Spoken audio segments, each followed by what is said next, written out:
معزز خواتین و حضرات، پاکستان میں بہت سے سیاستدان جو ہیں وہ متنازع ہیں۔ متنازع بننے میں کچھ ان کا اپنا کردار بھی رہا ہے، اور کچھ جو اس دور کے حکمران تھے انہوں نے بھی اس میں بہت اہم کردار ادا کیا۔ پاکستان کے ایک بہت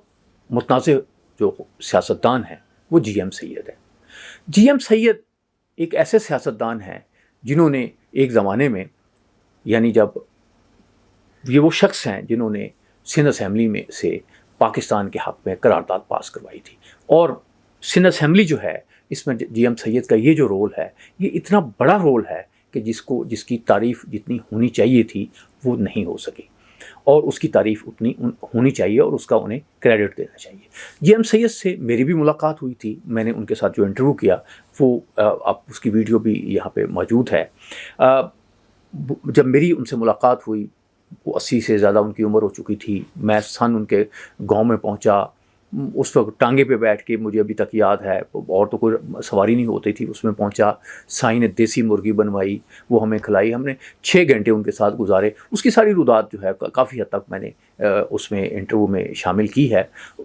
بڑے ویژن والے آدمی تھے، مجھے ابھی تک یاد ہے کہ اس وقت ضیاء الحق کا زمانہ تھا، تو انہوں نے یہ کہا تھا کہ مولانا مودودی جو دین اسلام کی بات کر رہے ہیں اس دین کو امپلیمنٹ کرنے کے لیے، اس نظام اسلام کو امپلیمنٹ کرنے کے لیے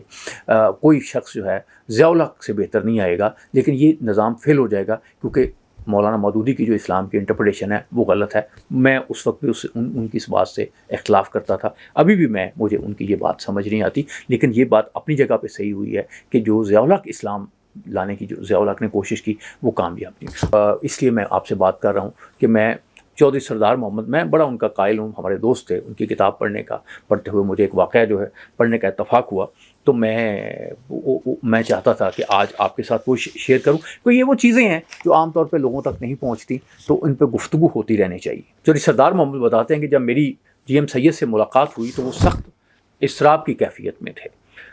میں ان سے بڑی عزت و احترام کے ساتھ پیش آیا،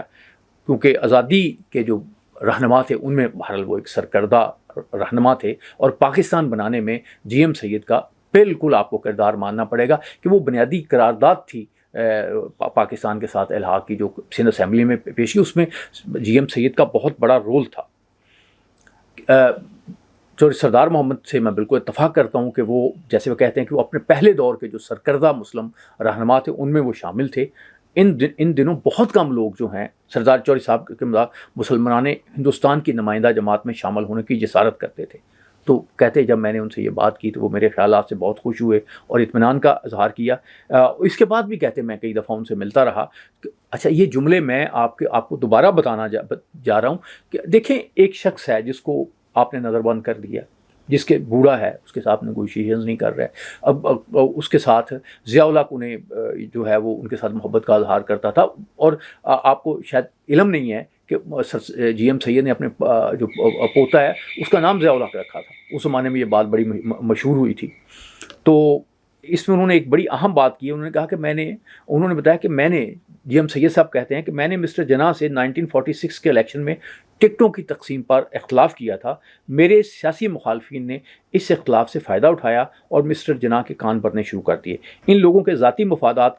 کے تحت میرے خلاف بے سروپا پروپوگنڈا کر کے رائی کا پہاڑ بنا دیا گیا۔ مسٹر جناح سے علیحدہ ہوتے وقت میں نے جس تلخی کا اظہار کیا، مجھے اس پر آج بھی افسوس ہے۔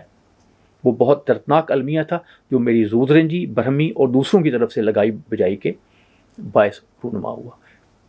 اچھا، جب میں ان سے ملا تو اس وقت وہ جناح کے خلاف ہی بات کر رہے تھے، کیونکہ بڑی دیر سے وہ قید تھے۔ ضیاء الحق نے انہیں تھوڑا سا اکوموڈیٹ کیا تھا، انہیں تھوڑی عزت دی تھی، تو وہ تھوڑے اس طرف آئے تھے۔ تو میں جی ایم سید کا اس حوالے سے بھی یعنی مطالعہ کرنا چاہیے، دیکھنا چاہیے کہ کس طرح سے وہ لوگ جنہوں نے پاکستان کے لیے بہت اہم کردار ادا کیا، انہیں پاکستان کے مخالف کیسے بنا دیا گیا۔ ایک بات انہوں نے یہ بھی بنائی ہے کہ جی ایم سید جو ہیں، چودھری سردار صاحب بتا رہے ہیں کہ وہ اپنے بھتیجوں سے بڑے مخالف تھے، ان سے خوفزدہ بھی تھے، کیونکہ وہ کہتے تھے کہ یہ مجرمانہ ذہنیت کے مالک ہیں اور قتل کی وارداتوں میں بھی ملوث ہیں، اور مغربی پاکستان کے جو گورنر ہیں اس وقت کالا باغ، کہیں ان کے خلاف استعمال نہ ہو جائیں۔ وقت کیسا تھا چیزیں کیسے تھیں، یہ ایک اور بڑی خوبصورت بات اس کتاب میں جو ان کی چوری صاحب انہوں نے لکھا ہے کہ جی ایم سید جو ہے وہ اپنی یادداشتیں بیان کرتے رہتے تھے. انہوں نے کہا کہ میں ایک دفعہ پیر پگاڑا کے والد پیر سبقت اللہ کے ساتھ، جنہیں انگریزوں نے پھانسی دی تھی، اپنی واحد دلچسپ ملاقات کا وہ قصہ سناتے ہیں کہ پیر پگاڑا جو سینئر پیر پگاڑا تھے، ان سے جب ان کی ملاقات ہوئی، انہوں نے کہا کہ میں جب پیر پگاڑا صاحب سے ملنے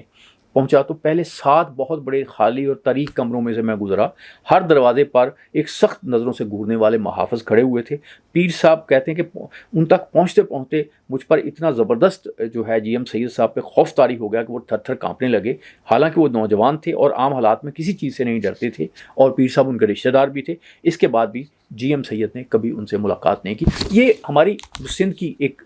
سندھ کی ایک سیاست ہے، کلچر ہے، اس میں جی ایم سید کا بہت اہم رول تھا. اور جی ایم سید کو جی اے سندھ کے حوالے سے، دوسرے حوالے سے ان کی گریونسز ہیں، لیکن سندھیوں نے اس کو ان کا احترام کرتے ہیں، ان کی عزت کرتے ہیں، جی ایم سید سے بڑی محبت کرتے ہیں. اور جی ایم سید کی جو تحریریں ہیں، جی ایم سید کا جو سوچ ہے، ان سے اختلاف کے باوجود ان میں ایک ڈیپتھ بھی آپ کو ملے گی، ایک چیزیں بھی ملیں گی. تو میرا خیال ہے کہ ہسٹری جو ہے اس کو دوبارہ تھوڑا سا دیکھنے کی ضرورت ہے کہ ایک بندہ جس کو آپ نے قید میں رکھا، جو نظر بند رہا، جو اس کو نظر انداز کیا گیا، جو بڑی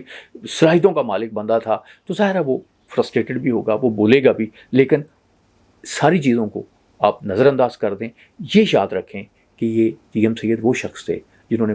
سندھ اسمبلی سے پاکستان کے لیے قرارداد جو ہے وہ پاس کروائی تھی. اور اس میں تو کوئی شبہ نہیں ہے کہ میں تو یہاں تک کہتا ہوتا ہوں کہ سندھی بھائی ہمیں کبھی ملتے ہیں تو وہ یہ کہتے ہیں کہ جی ہم پنجاب کے ساتھ ہیں. ہم نے کہا نہیں بھائی، پنجاب سندھ کے ساتھ ہے، پنجاب سندھ کے ساتھ ہے. سندھ کے، بلوچستان کے اور کے پی کے بغیر پاکستان کا کوئی تصور نہیں ہے. اور پنجاب میں اگر کوئی سوچ اور طرح سے سوچ رہا کہ ہم نے دوسروں کو ملا کے چلنا ہے، ایسا نہیں، ہم نے دوسروں کے ساتھ چلنا ہے، کیونکہ ہم نے پاکستان کے ساتھ چلنا ہے، پاکستان کو آگے لے کے جانا ہے. اللہ آپ کا حامی.